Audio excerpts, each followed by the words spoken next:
전 세계 코로나19 통계를 살펴보면 나이가 많을수록 사망률이 높아지는 경향을 보이는데요. 하지만 젊다고 방심해서는 안 되겠습니다. WHO가 일부 국가에서 젊은이들이 확진자 수 급증을 이끌고 있다며 주의를 당부했습니다. 고려대학교 약학대학 김정기 교수와 함께 자세한 이야기 나눠보도록 하겠습니다. 교수님 어서 오십시오. 안녕하세요. 네. 31일 기준 해외 유입 환자와 국내 발생 환자가 모두 증가했습니다. 그래서 36명이 발생했는데 이렇게 최근에 그 신규 확진자가 증감이 반복되고 있거든요. 현재 상황 진단부터 해주시죠. 그러니까 제가 코로나19 브리핑에서 늘 말씀드린 것처럼 등락폭은 언제든지 가능하다. 그러니까 이거에 대해서 뭐 감소했다고 해서 좋아할 것도 아니고 증가했다고 해서 또 우려할 부분도 아니고 실제 전체적인 경향성을 봐야 되거든요. 그래서 이러한 추세들은 앞으로도 계속 진행될 것 같다 이렇게는 보고 있습니다. 예. 자, 그런데 이번 주 내내 해외 유입 확진자 수가 국내 발생 확진자 수를 넘어섰습니다. 해외 유입 차단을 위해 정부는 재입국한 외국인의 자가격리 조치를 좀 강화하기로 했는데요. 일단 어느 정도 효과가 있을 것으로 보시는지요? 그러니까 기본적으로 지금 가장 우려되는 부분이 그러니까 국내 자체 발생보다는 해외 입국 사례들이 크게 증가를 하고 있기 때문에 이러한 부분을 고려를 하는 건데 기본적으로 이제 방역 당국에서는 해외에서 유입되는 사례에 대해서 지역사회 전파를 차단하는 방법을 강구하는 게 가장 좋다라고 생각을 하고 있습니다. 근데 지금의 어떤 방역 정책의 어떤 일환으로서 평가를 할 때에는 일정 부분 효과가 있다 이렇게는 보고 있습니다. 다만 변수가 있기 때문에 변수를 차단하는 방향으로 우리 방역 당국에서는 주의를 기울여야 된다 이렇게 보고는 있습니다. 예. 자, 그런가 하면 방역 당국이 무증상 감염자를 찾기 위해서 전국 지자체들에게 고위험 시설을 대상으로 선제적 진단 검사를 실시하라 이렇게 얘기를 했습니다. 추가 확산을 방지하는 데 효과가 있을까요?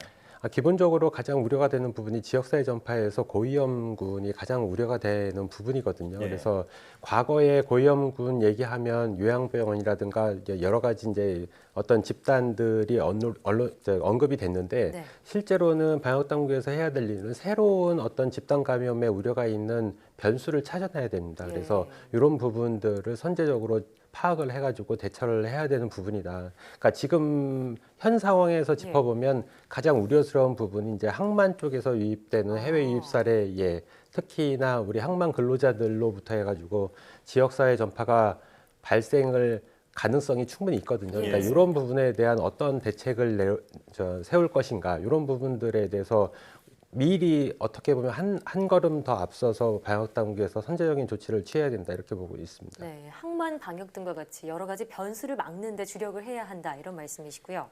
자, 세계보건기구 WHO는 일부 국가에서 젊은 층의 감염 증가로 확진자 수가 급증하고 있다며 주의를 당부했습니다. 일단 젊은 층도 코로나19에 절대 안전한 게 아니죠. 이 부분은 우리나라 과거에 그러니까 4월 말에서 5월 초에 이태원 클럽발 대규모 확산이 이루어지면서 실제로 젊은 층이 얼마나 변수로 작용할 것인가를 우리 국가에서는 경험을 했거든요. 그러니까 이런 부분들을 뒤늦게 어떻게 보면 세계보건기구에서 얘기를 하는 거고요. 그러니까 특히나 젊은층 같은 경우에는 무증상인 경우가 굉장히 많습니다. 그렇다 보니까 이른바 우리가 얘기하는 지역사회의 숨은 감염자가 될 수 있고 숨은 전파자가 될 수 있거든요. 그래서 이런 부분 어떻게 철저하게 방어를 하느냐.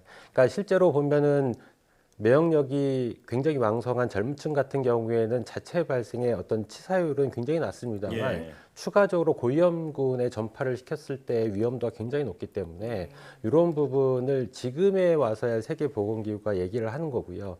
어떻게 보면 우리 사회에서는 이미 경험을 했기 때문에 이게 얼마나 차단을 해야지 효율적으로 국가 내에서 지역사회 감염을 차단할 수 있는지를 알고 있습니다. 그래서 우리나라 같은 경우는 크게 우려를 안 하고 있습니다만 지금 전 세계적으로 보면은 그 새롭게 등장하는 어떤 감염원의 등장원이 젊은 층이다라고 새롭게 얘기하는 거다 이렇게 이해하시면 될 것 같습니다. 이 나와 이웃의 건강을 위해서 누구나 예외 없이 방역에 적극적으로 협조해야겠습니다. 자, 전 세계가 백신 개발에 노력을 쏟고 있는데 이제는 뭐 임상 결과도 속속 들려오고 있고요. 현재 상용화 가능성이 가장 높은 백신 어떤 건가요? 글쎄요, 그러니까 전 세계적으로 우리나라뿐만 아니라 전 세계적으로 많은 그룹에서 백신이나 치료제 개발에 대해서 연구를 하고 있거든요. 근데 제가 개인적으로 볼 때는 아스트라제네카가 가장 좀 선두에 있지 않나. 그러니까 과거에 아스트라제네카가 나오기 전에는 모더나가 가장 조명을 받은 그룹 중에 하나였습니다. 근데 현재 상황을 봤을 때는 아스트라제네카 같은 경우가 과거에 임상 1, 2상을 통합한 1단계의 임상 시험을 하면서 굉장히 성공적인 결과를 공식적으로 제출을 했거든요. 예. 그리고 2단계 임상 시험에서도 한 5만 명을 글로벌하게 임상 시험을 진행하겠다라고 발표를 하면서 예. 만약에 2단계 임상 시험에서도 1단계처럼 굉장히 성공적인 어떤 유효성이 확인이 된다라고 그러면 물론 아스트라제네카 같은 경우에는 그 침팬지 아데노 바이러스 벡터를 이용한 DNA 백신이거든요. 근데 예. 안전성 문제는 과거 꽤 오랫동안 검증이 되었음에도 불구하고 아직까지 결론이 안 났습니다. 그래서 예. 안전성 부분은 향후에도 검증이 필요하긴 하나 현재 코로나19의 상황이 굉장히 급박하다 보니까 아마 유효성만 확인이 되면 영국에서는 허가를 하지 않을까. 예. 그러니까 영국에서 승인이 나게 되면 세계 각국에 우리나라를 포함한 세계 네. 각국에서도 다 승인을 하지 않을까 이런 생각을 가지고 있습니다. 예, 그러니까 일단 임상 1, 2상에서 긍정적인 결과를 보인 아스트라제네카의 백신이 가장 유력한 후보라고 보시고 계시고요. 미국의 일부 연구자들은 공식 백신 나올 때까지 기다릴 수가 없다면서 백신을 직접 만들고 있다 이런 보도도 전해졌습니다. 일명 DIY 백신이다 이렇게 부르기도 하던데요. 일단 안전성 논란도 일고 있고요. 이런 움직임에 대해서 어떻게 보고 계신지요? 글쎄요, 가장 큰 부분은 일단은 그 지금 얘기하고는 레드백 그룹이라고 해서 그러니까 미국의 하버드나 MIT에서 과거의 유전자 어떤 지도를 분석하는 연구 그룹에서 그러니까 향후에 상용화 백신이 나올 때까지는 최소한 1년이 넘게 걸린다. 그러니까 그때까지 나의 안전을 보장할 수 없다라고 하면서 본인들이 직접 백신을 개발하기 시작한 부분이었거든요. 예. 근데 이 부분은 충분히 가능성이 있습니다. 그 연구 그룹뿐만 아니라 다른 전 세계의 많은 이 해당 분야의 연구 그룹들은 그러니까 요건이 맞게 되면 이러한 어떤 새로운 백신도 아니고 기존에 알려져 있는 백신의 플랫폼을 이용한 백신이기 때문에 충분히 개발이 가능할 거라고는 예. 보고 있고요. 그러니까 다만 이 백신이 개발됐을 때 이 백신의 효능성이나 네. 안전성 부분은 일단은 별개의 문제고요. 그러니까 예. 본인들이 개발했을 때 지금 레드백 그룹에서 이제 개발하고 있는 백신의 형태가 서브유닛 백신이라고 해서 네. 제조합 단백질 백신이거든요. 그러니까 어떤 인비트로 상에서 그러니까 실험실 단계에서 단백질, 그러니까 특히 스파이크 프로테인의 단백질을 만들어 가지고 체내에 주입하는 백신이고 예.